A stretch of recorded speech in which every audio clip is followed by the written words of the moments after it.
I know. I complain a lot about the left. So let's complain about the far right in France. The elections are pretty soon, in a few weeks right now, and they're surprisingly easy to laugh at. Because while my disagreement with the left in France are led by the fact that I think they are wasting our time, my disagreements with the far right is simply because they are fucking idiots or corrupt. So let's start with the Republican Party, because while they're supposed to be moderates, the primaries has 3 hours of them talking about immigration and the Great Replacement. For those who don't know, the Great Replacement is a conspiracy theory that says that Jews or another secretive entity are replacing white people with brown people through immigration. So something has to be afoot. They're not exactly moderates. So the Republican Party had a president in line before Francois Hollande and Macron, and he has been convicted for multiple counts of corruption, and this candidate isn't really far from it, honestly. She complains about elites and has hidden assets, well, previously hidden. So it wouldn't be surprising if she follows the party line and is corrupt as well. Valérie Pécresse is not as extreme as it seems, though, at least not in her program. It's far right and stupid, but not straight up fascist. But when it comes to the way she talks about anything that is remotely progressive or seems remotely progressive, you immediately can suss out the reactionary in her. For instance, there was recently a controversy about a dictionary adding a gender neutral pronoun, and of course, this led the entire right wing to be all up in arms about the fact that we are killing the French language, even though we already have a gender neutral pronoun. But you can't expect the right wing in France to actually know the specifics of linguistics. It's not like it's a word we use often now, don't we? It is. It really is. Like, we use it all the time. It's impressive. With this aside, she then went on a crusade to save the French language and fight against inclusive language, despite the fact that most of our official texts use a version of it. Inclusive language being when you add things to include different identities than the default male thing we got going on in our language. Either ways, this was fucking stupid. Because, for one, the private dictionary didn't add a word to our language rather than note it's a word being used more and more often, and no one is forcing anyone to use inclusive language. All of this is pretty much why Valérie Pécresse in 2008 won the Carpet Anglaise Award, which is given to people that do their best to remove French from commonly spoken language to push for English, because companies love this one more. This is the kind of sense you can expect from that party now. Well, from any right-wing party, to be honest.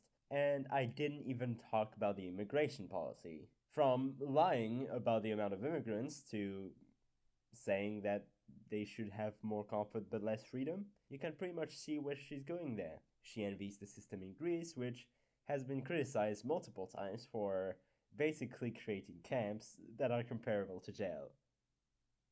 I can hardly see the comfort there.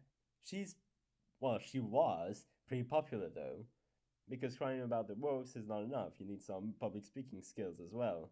When it comes to Ukraine, she's the only person on the far right that is not sold to Russia, but sold out to the US. I have no proof of that, mind you, but her party is the reason why we're taking part in NATO, despite pretending to be the same party that avoided doing so with Charles de Gaulle.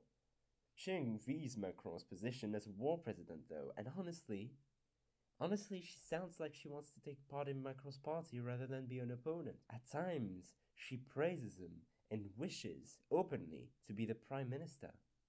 Let's continue with the devil we know, Marine Le Pen. The Le Pen name is pretty famous in France, and comes with the idea that they are straight up fucking insane. Her father created the party she currently leads, and he was accused at multiple occasions for denying the Holocaust, among some other heinous gamer moments. The party was rebranded to Rassemblement National since the father left politics, but don't be fooled, it's still the same fucking party. To say Marine Le Pen is deeply racist would be an understatement. And I have to tell you, she's at the origin of the arrival of a few concepts in the fiery conversation that, if you're familiar with fascist dog whistle, won't be new to your ears. From the Great Replacement that has been floating around for a few years now, to the more recent arrival of Islamo-leftism. Oh, don't mind this caricature from the Nazis. That's about Judeo Bolshevism. It's totally not related. It's just about the idea that a minority is manipulating the left in order to gain power in the government. Oh, wait, it's the same fucking thing. It's. Yeah. She also thinks that about the LGBT people, which is even dumber. Basically, it's everything you can expect from a far right pundit. Like anyone in our elections, she rather places herself in a position rather than having actual ideas. Her entire program is about not doing the same thing that the power in place, with a certain fascist glitter thrown onto it. She wants to go towards gas power and nuclear power while removing green energy. Or what? Already? My sold out to the Russian alarm was supposed to go off when I speak about the Communist Party. Not her. Well, Marine Le Pen is currently reimbursing a Russian bank after they helped her with 10 million euros in 2014.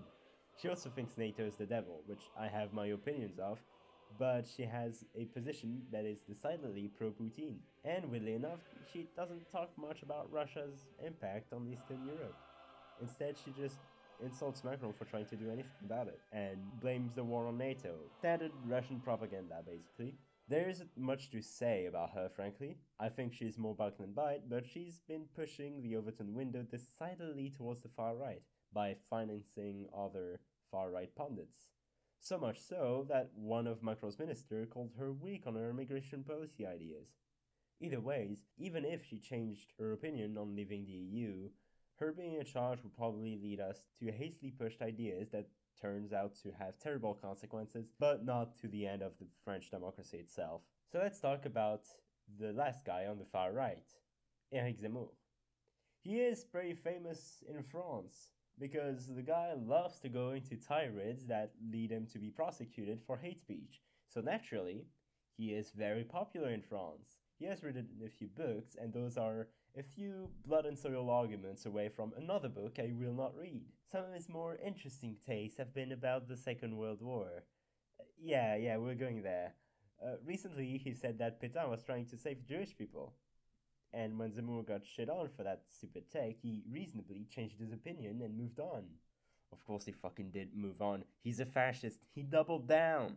He said that the French Jews were safer under Pétain's rule, and when confronted about this once again, he doubled down about the Veldiv roundup, where over 13,000 people were arrested and deported. And he said that all of these people were Polish, which is a lie. He also said that he would celebrate the event like he does every year, which he probably meant commemorate, but he didn't correct himself, and it's in the spirit of things, I'm not going to be charitable to him. Basically, in his mind, it's okay if people die as long as they're not white French. I mean French. French. In the same interview, he also said that France isn't at fault for any of this because de Gaulle said that France was in London. He announced his candidacy with a surprising LARP, and honestly, it's exactly what I expected from him. His entire program talks about immigration, as expected, and birth rates. He talks about the birth rates of foreigners and immigrants, and says that they're from specific countries, and then switches from foreigners to immigrants because the numbers favors his ideas. The guy loves to play with numbers and definitions and all that. Foreigners and migrants and asylum seekers are used interchangeably in this program because, of course. AKA, all of this is the great replacement again. The guy's a fascist. So fast that he went all the way through and... Yep, he praised the Russian government for having a good national identity and criticized the EU and the US for putting sanctions after the annexation of Crimea, among other things. Good news though, he will see justice in 2023 again for basically making the Jewish question, but with gay people. And I can't talk about all the time he's been accused of calling for hate on minorities, because I'd be here all day. I know I've been only citing what the guy said and laughed at it, but his ideas are laughable and will only contribute to further decline of a country that already doesn't treat its people right. I have to acknowledge here that France does have issues when it comes to immigration. Not the fact that there is immigration, that's not a problem. The problem is that the migrants are being pushed into shit buildings that are falling apart, and then we're expecting them not to get radicalized when the entire system is made to work against them, or when officials say it's normal to complain about the noise and the smell when talking about them. The story of race relations in France is a complicated one, and a failed attempt at fixing those by the center left in France has only made things worse and created more animosity between white and POC people. All in all, the far right isn't surprisingly popular, given that the left is dog shit and the center is not much better at answering the problems that are currently going on in France. So they probably will not win, which is pretty good news. Today, I've been surprised by seeing the left be more popular than I thought they would be, and the far right being outed as sold out to Russia. They are popular, yes, but their popularity is going down with the war in Ukraine since they don't have any good takes on it that focuses on France, which is what their base is looking for. Hence, why Macron has been growing in popularity, despite him not being very competent. So, good news, I guess? Alright, we're done. We're going to each other.